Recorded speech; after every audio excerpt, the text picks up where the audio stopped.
مشاہد صاحب، پہلے تو یہ بتائیں کہ میں ایران کے اوپر بھی آتا ہوں کچھ دیر میں کہ 12 روزہ جنگ ختم ہو گئی، ابھی چلے گی آگے، یورینیم کدھر گیا، وہ گروسی ایک دن کچھ اور کہتے ہیں، اگلے دن کچھ اور کہتے ہیں ان کے پہلے تو مجھے اب یہ بتائیں کہ فلسطینی ریاست کے ہم قریب ہیں، اتنا قریب ہم کبھی نہیں گئے، اتنا قریب ہم پچھلے 40-50 سالوں میں نہیں گئے جو اس وقت جا رہے ہیں. میں نے بتایا تھا نا 75 میں بات ہو رہی تھی. پھر کیمپ ڈیوڈ آیا، اس نے اس کو سیبوٹاج کر دیا. تو ہم پھر وہ بھی آسلو اکارڈز ہوئے 94، پھر سیبوٹاج ہو گیا. لیکن اب آپ کو لگتا ہے میرے خیال سے پکڑ لی ہے گردن سے اب یہ نا کہ یہ لویا گرم ہے جسے کہتے ہیں نا، سچویشن ٹائمنگ ہے، ایک تبدیلی آ رہی ہے، ایک نیا آرڈر ایمرج کر رہے ہیں، اور ٹرمپ جلدی میں ہے. اور ٹرمپ جلدی میں ہے کیونکہ اس کے پاس ٹائم ہی 2-3 سال ہے، وہ تو ورنہ فارغ ہے. تو اس میں دیکھیں نا پروسیس کیا ہو سکتا ہے. یونائٹڈ نیشن سیکیورٹی کاؤنسل کے 9 ممبرز، ٹھیک ہے، وہ یونائٹڈ سیکیورٹی کاؤنسل کے 15 میں سے 9 کہیں کہ ہم متفق ہیں، ٹھیک ہے، بشرطے کہ کوئی 5 ممالک میں سے P5 میں سے روس، چین، امریکہ، فرانس، برطانیہ میں سے ویٹو نہ کرے. تو یہ پہلا مرحلہ ہوگا، وہ اپروو کریں گے کہ یس، ٹھیک ہے. دوسرا ہے کہ جو 193 ممبرز ہیں یو این جنرل اسمبلی کے، ٹھیک ہے، اس میں سے 2/3 میجورٹی کہتی ہے ہم اگری کرتے ہیں، جیسے ساؤتھ سوڈان بنا تھا، جیسے ایسٹ تیمور بنا تھا، ٹھیک ہے نا. اور دین یو ہیو مشاہد صاحب، مجھے ابھی تک سمجھ نہیں آ رہا کہ موساد کا کیا ہوگا. نئی پولیس، نیا فلسطینی پاسپورٹ، نئی حکومت، اور ہم اب جا کے انشاءاللہ نماز پڑھیں گے بیت المقدس میں، قبلہ اول میں. اس سے بڑا کیا ہو سکتا ہے؟ مجھے اب یہ خواہش تھی شاہ فیصل شہید کی کہ میں چاہتا ہوں کہ مرنے سے پہلے میں ادھر بیت المقدس میں جا کے نماز پڑھوں قبلہ اول میں. وہ خواہش 67 کے بارڈرز کا مطلب ہے گولان بھی جائے گا نا؟ گولان کو نہیں چھوڑیں گے اسرائیلی، گولان کو نہیں چھوڑیں گے، گولان کو نہیں چھوڑیں نہیں. وہ جو بات ہو رہی ہے limited part of West Bank, تو اس میں پھر گولان گولان تو ہائٹ سے آر لنک ود سیریا نا، سیریا، تو اس کو سیرین حکومت کو وہ کچھ اور چیز دے دیں گے. اچھا، لیکن ڈاکٹر صاحب میں یہ بھی کہنا چاہتا ہوں کہ جب بات ہو رہی ہے فلسطین کی، نہیں تو گولان میں کس طرح رہیں گے؟ یعنی وہ دیکھیں نا، اسرائیل تو پھر ادھر ہے نا، وہ کریں گے ڈی ملٹرائز کر دیتے ہیں نا گولان کو. اچھا، گولان کو اس طرح کا ڈی ملٹرائز کر لیں گے، فارملائز کر دیں گے. نہیں تو گولان سے خطرہ کس کو ہے؟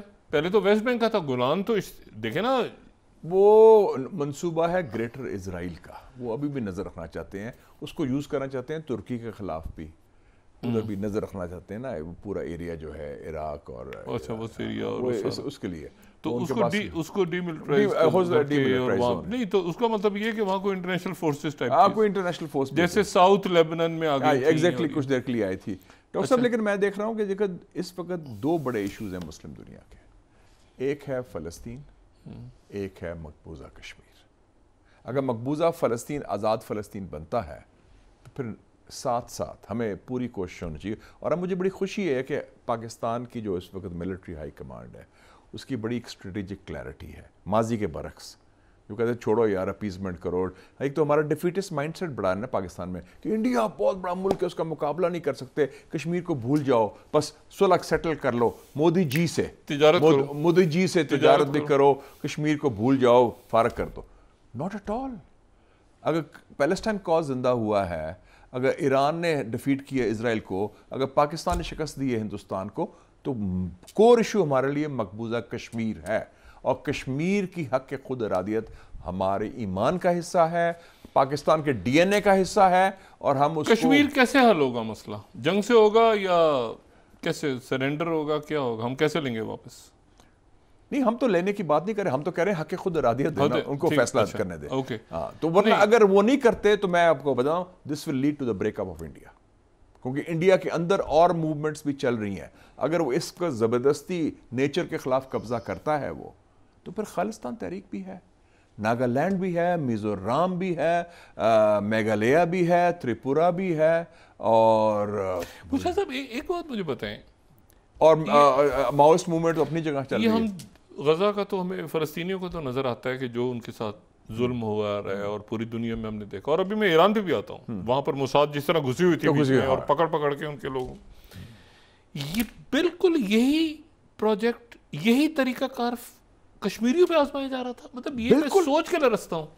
آپ یہ دیکھیں نا کہ دونوں جو مودی اور نیتن یہ فرسٹ کزنز ہیں آئیڈیالوجی، زائنزم اور ہندوتوا بالکل، اور وہ جو گریٹر اسرائیل، وہ اکھنڈ بھارت کی بات کرتے ہیں، یہ ایرٹس اسرائیل، یہ دیش میں ایرٹس کہتے ہیں گریٹر اسرائیل، جوڈیا سمیریا وغیرہ جو نام لیتے ہیں، اور وہی تھا کیا تھا کہ ڈی پاپولیٹ کرو، ڈیموگرافک بیلنس چینج کرو، وہ سیٹلرز کے ذریعے، یہ پراچرک جو آ رہے ہیں ہندوتوا کے لوگ، اور بلکہ وہ پہلگام میں بھی وہی لوگ ادھر سیٹل کیے تھے، کوئی 70-80 ہزار انہوں نے باہر سے لے کے آئے تھے، اس کا ریئیکشن بھی ہو رہا ہے، تو آپ یہ دیکھیں کہ یہ ایگزیکٹلی وہی منصوبہ ہے، اور اس کو کنٹرول کرو ایز اے کالونی اور مارو، دیکھیں پیلٹ گنز استعمال کیے بچوں کے خلاف، بچیوں کے خلاف، ظلم کی انتہا تو ادھر ہوئی ہے، صرف یہ کہ ہندوستان نے اس کو کامیابی سے کنٹرول کیا ہوا ہے، انٹرنیشنل میڈیا کو بالکل اس کو بند کر دیا ہے، it is the world's biggest concentration camp. Mushahid صاحب اس حوالے سے ان کی کامیابی رہی کہ انہیں جھوٹ بولنے میں، سینسرشپ کرنے میں، یہ بڑے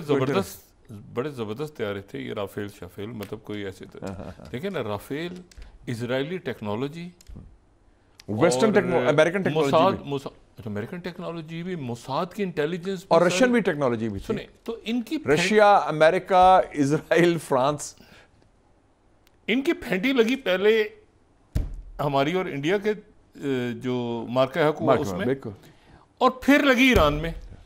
ڈاکٹر صاحب یہ بڑی آپ نے امپورٹنٹ بات کی کہ پاکستان بڑا خوش قسمت ہے، اور یہ ہمارے لیے بڑی خوشی اور مسرت کی بات ہے بطور Pakistani, I'm very proud of the fact کہ پاکستان کے دو بڑے دشمن جو ہیں ہندوستان اور اسرائیل، ان کو یکے بعد دیگرے ون آفٹر دی ادر پھینٹی پڑی ہے۔